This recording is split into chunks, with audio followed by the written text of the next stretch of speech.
This is Bill Leonard in the CBS broadcasting booth at the Broadway Tabernacle, New York City. Here at the controversial Women's Rights Convention, now in its second and last day, things are really hot. The weather is hot this evening of September 7th, 1853, and the convention proceedings are sizzling hot, too. Up to this last session, which is scheduled to start in just a few minutes, the business of this convention has been forced to an absolute standstill. All day long, the convention leaders have tried to bring a set of resolutions to a vote. And all day long, the great crowd of spectators thronging the gallery have jeered and they've hissed and they've booed, to such an extent that up to this minute anyway, it's been impossible to take a vote. And that vote, which must be taken tonight or not at all, that vote is crucial to the whole cause of equal rights for women. If the convention succeeds in completing its business, voting on the resolutions, it will be a tremendous step forward. September 7th, 1853, Broadway Tabernacle in New York City. The Women's Rights Convention. You are there. CBS takes you back almost a century to the days of ferment before the Civil War, when for the first time in America the cry was raised to grant equal rights and the vote to women. All things are as they were then, except for one thing. With all the modern facilities of radio present, and CBS newsmen reporting from the scene, You are there. You Are There is based on historical fact and quotation. And now, September 7th, 1853, New York City. CBS broadcasting booth in the Broadway Tabernacle and Bill Leonard. This is the last session of this all-important two-day convention. Tonight's meeting isn't scheduled to begin for a few minutes yet. This great hall, seating over 2,000 people, is just about full now, though. On the floor of the hall, below me here in this broadcasting booth, are seated the official delegates to the convention, mostly women, but some men. About 100 all told, from 9 states and 2 foreign countries. Truly an impressive representation. On the stage to my left, the leaders of the convention are beginning to take their places. I see Susan B. Anthony, there's Lucy Stone, Horace Greeley, and some of the women are wearing the black baggy bloomers, named for their originator, Mrs. Bloomer, that have become the fighting symbol of the whole women's rights movement. Up above is the gallery of this Broadway Tabernacle. That's where the spectators sit. They paid 25 cents each for admission, and they've been having the time of their lives, hooting and jeering.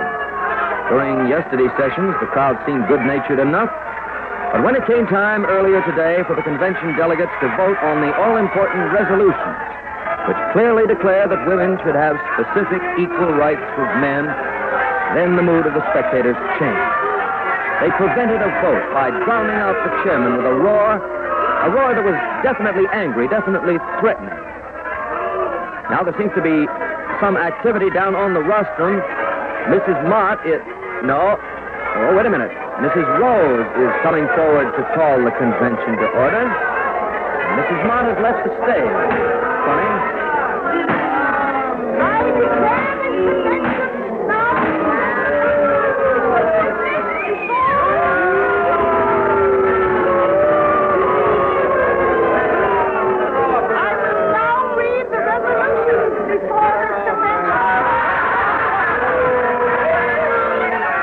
This is most unexpected.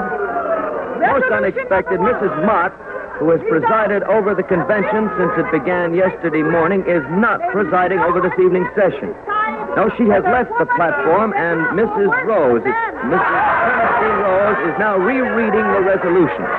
It's most unexpected. The resolutions are well known. They've been read before, discussed before. I don't know what... Just a moment.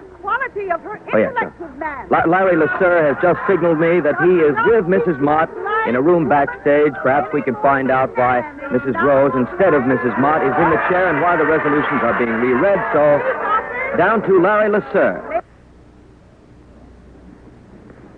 Mrs. Mott, everyone is wondering why you're not presiding over tonight's session. Could you tell us the reason? You know that at the bar of public opinion, our case for equal rights for women stands or falls with the body of resolutions now before the convention. It is essential that these resolutions be voted on. And you're certainly having difficulty bringing them to a vote. That's right. We've put up with this disturbance for a day and a half. But now the leaders of the convention have decided to call in the police. Oh, I see. But why should you leave? I am a Quakeress. I see. It would be against your religious convictions to participate in an action like that. My only weapon can be the truth and persuasion. I understand. Well, Mrs. Mott, can you tell us this? Why is Mrs. Rose rereading the resolutions?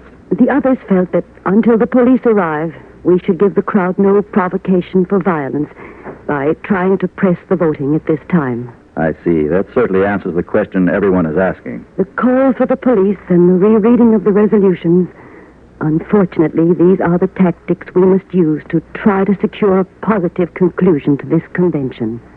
Well, thank you very much, Mrs. Lucretia Mott.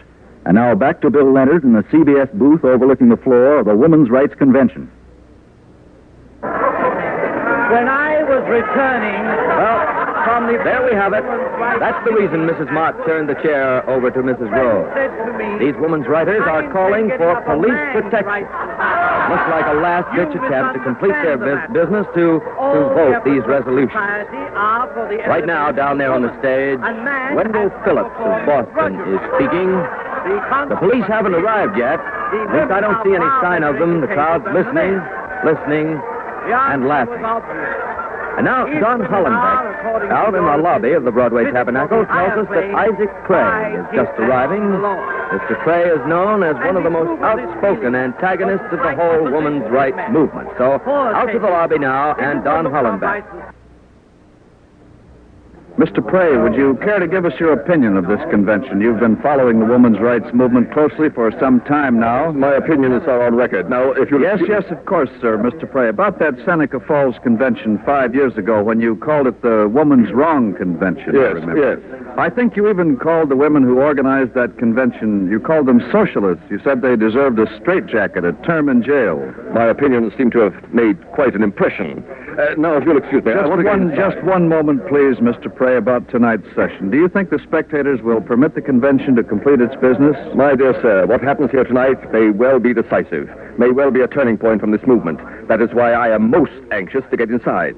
Now, if you will excuse me. Ladies and gentlemen, that was Isaac Prey, former drama critic on James Gordon Bennett's New York Herald and one of the most outspoken critics of the women's rights movement. And now back to Bill Leonard inside the Broadway Tabernacle. Back in the hall, Mrs. Frances Gage of St. Louis is speaking. You are ready, armed, and equipped to go fight the men. The expression fell heavily on my heart. I have no fight with men. It is the bad laws and customs of society that... There's Isaac Cray coming down the aisle. Oh, and the crowd's giving him quite an ovation. Listen.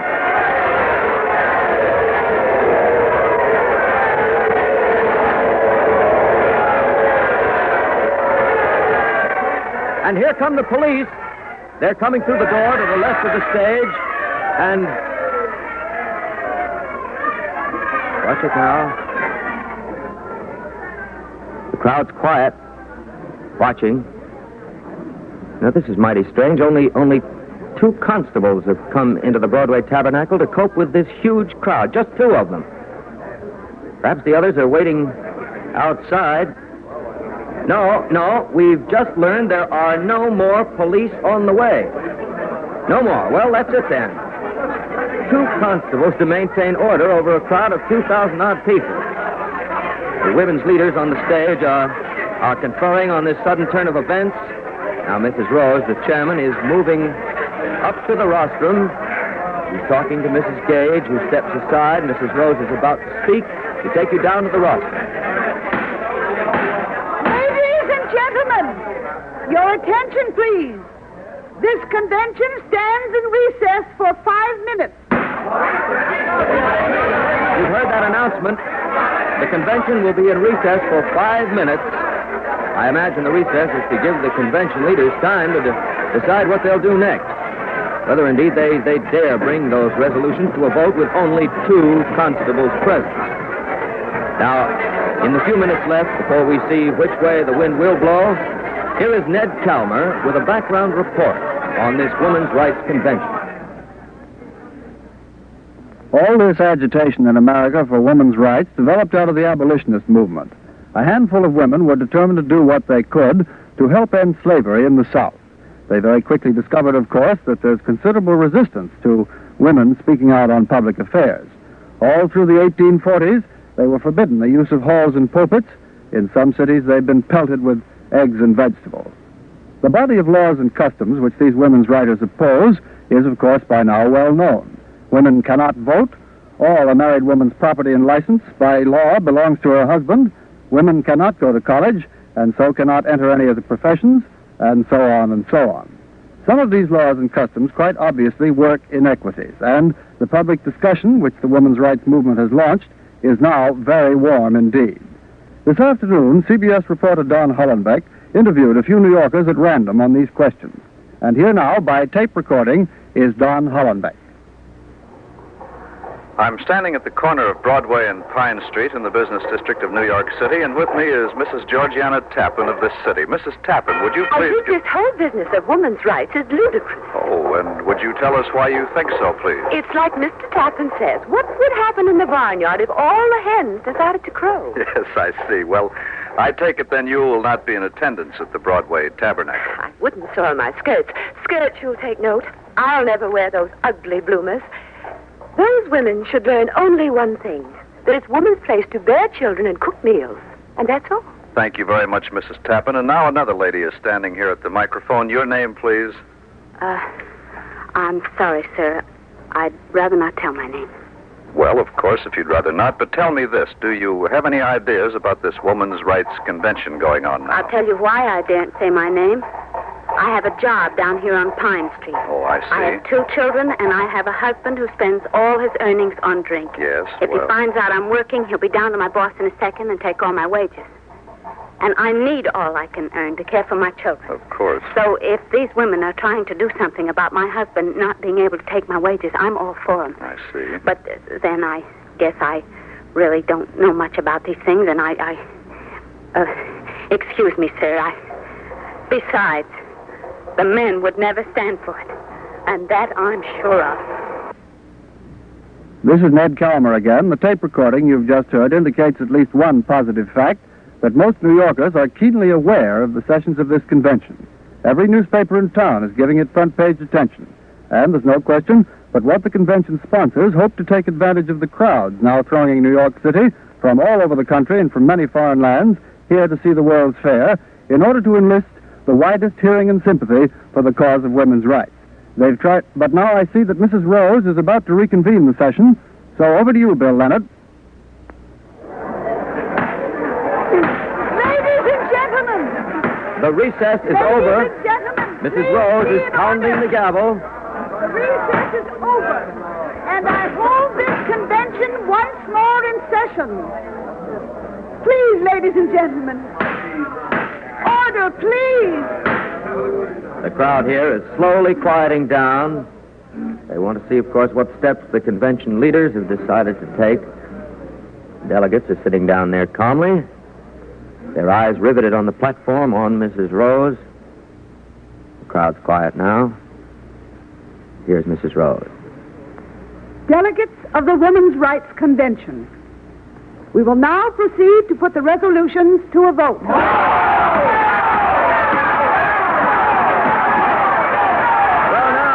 Facts in the fire.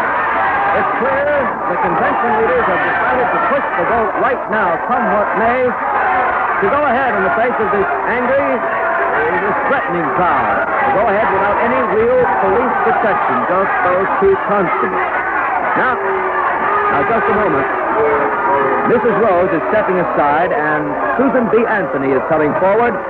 She's one of the youngest, most militant of the women's rights leaders. She's standing there holding her hand up and trying to get order. Yes, the crowd is quieting down a little, and she's trying to speak now.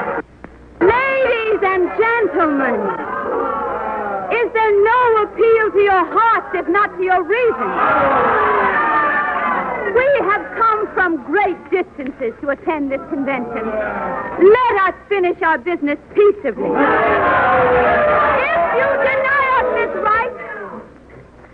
If you deny us this right, then this convention will be the first overt exhibition of the public sentiment we women are attempting to combat. And you will make of yourselves a symbol, the evidence of that general masculine opinion of woman, which condensed into law, forges the chains that enslave her. In all reason and humanity, permit us now to vote on these resolutions. You of this mob, you are not fit to reason with. There is not a single honest argument in your head. You are a mob, a wild, unthinking mob. So the appeal to reason has failed. It looked for a minute as if Susan B. Anthony had this crowd won over.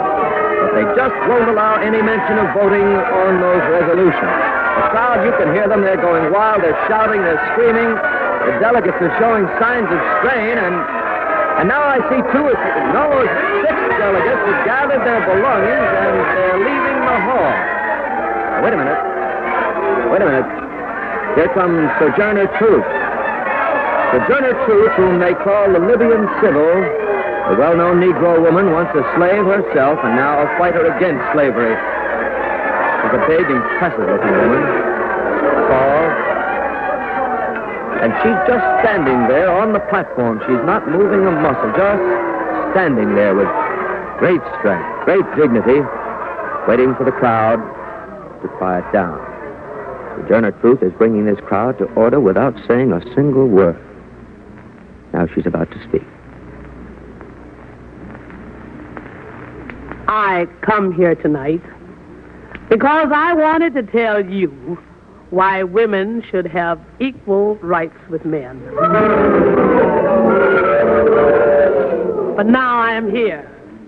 And now I see what the spirit of this meeting is. Now that you have booed and hissed at me, now that I am here, I see that some of you have the spirit of a goose, and some of you the spirit of a snake. That's right, a snake. Here are women, mothers, asking for their rights, and they don't get them. When she comes to demand them, don't you hear sons hissing their mothers?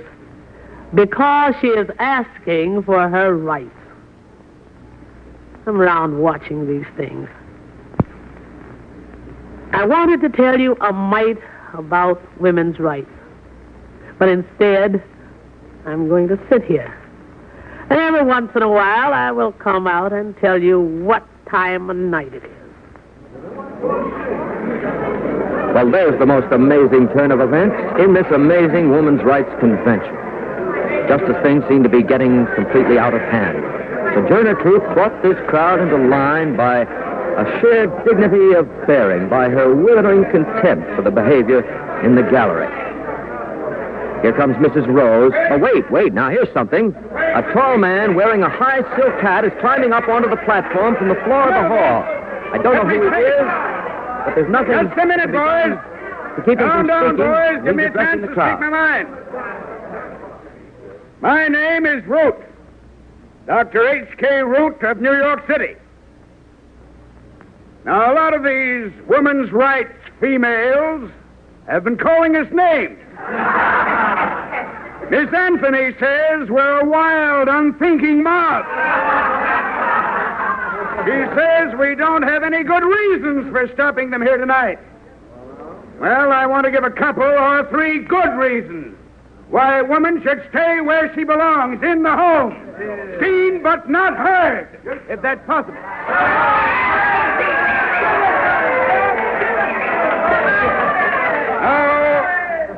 Now, my first reason is because there was an original command from God that man should rule. My second reason is the law of physical force over woman. Because man's strength is greater than woman. My third reason is because if women enter the field of competition with men, it may lead not only to domestic unhappiness, but a great many other ill feelings. If woman says she shall vote, and man says she shall not, that's reason enough why she should not.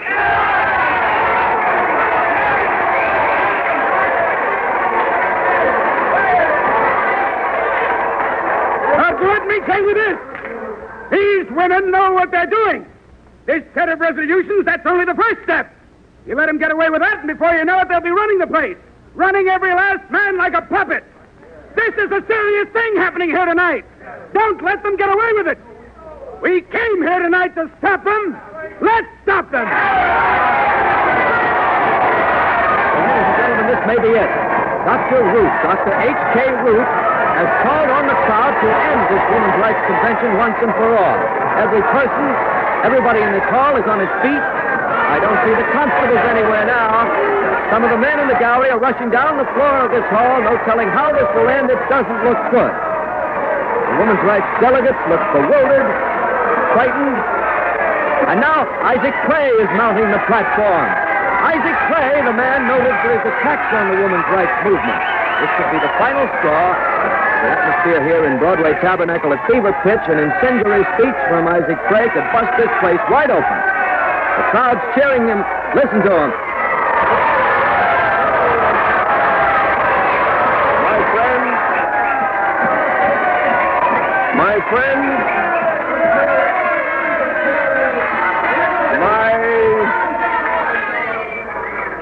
My friends, quiet, please. Hear me out.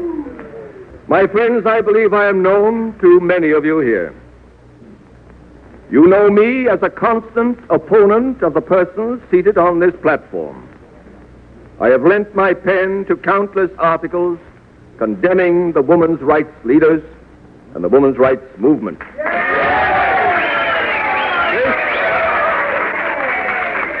This cause has been the butt of all the ridicule I could command. And now I come forward to make all the reparation in my power by thus raising my voice in behalf of these women and their cause. Now wait, hear me out. I am not asking endorsement of what these people stand for, but I am convinced of this. These people must have the chance to plead their cause freely, without threats of violence, without ridicule or calumny.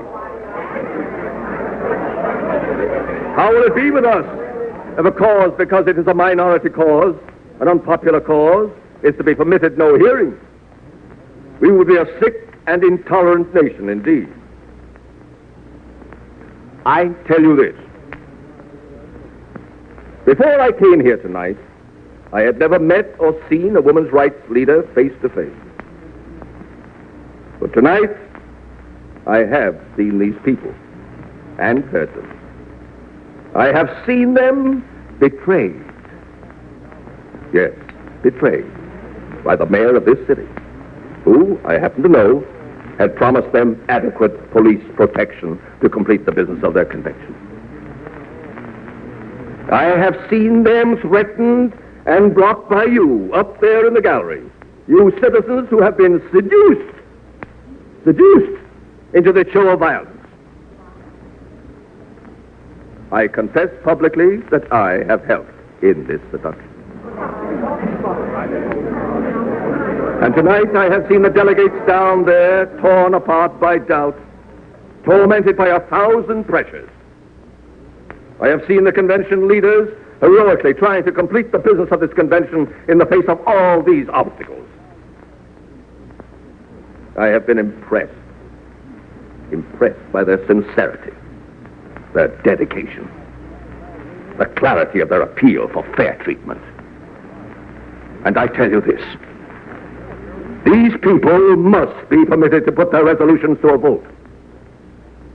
I tell you that this movement is one which you cannot stop. It emanates from the deity himself, whose influence urges this man forward on the path of progress. Isaac Clay has caused a sensation. He's caught the gallery and the convention leaders completely off guard. Isaac Clay, whom everyone expected to light the final match under this powder keg here tonight, Isaac Clay has completely stunned this crowd by insisting that these women be allowed to proceed. People are still standing, watching the platform. Mrs. Rose is walking quickly to the rostrum. Here she is. Ladies and gentlemen, we will proceed to the voting on the resolutions. You all have printed copies of these resolutions, so we will vote by number. Resolution number 1. All those in favor signify by saying aye. Aye. All opposed? Carried. Resolution number 1 is passed. All in favor? This is the astonishing climax to this day's astonishing event. All opposed? The 90-odd delegates to the Women's Rights Convention are voting. They are voting on the resolutions declaring their rights to equality with men, All opposed? to vote in elections, to own property, to get an education, to engage in Resolution professions. number 4. They are In voting, favor? and they are voting favorably, and the crowd is not interfering. Carried. This crowd's been Resolution stunned number into 5. silence by In Isaac favor? Clay's speech. Some of them, as you may be able to hear, are beginning to recover now, Carried. beginning to grumble a little, but Resolution number 6. Clay has definitely In split the favor? opposition. He's turned the tide for the women. Opposed? It's a great victory for the Women's Rights Convention, and in Resolution fact for the number whole 7. women's rights movement, In favor? one that's bound to have far-reaching Opposed? repercussions. Tonight they face a Carried. mob which at one time seemed ready to do them Resolution number 8. actual violence. They maintained Those their in favor? composure. They held their dignity. They faced the mob of rowdies down. Their Carried. cause has taken a very Resolution big number step. 9. A big step forward. September 7th, 1853, New York City. The cause of equal rights for women gains a great victory. You are there. You've been listening to the Women's Rights Convention in the series You Are There.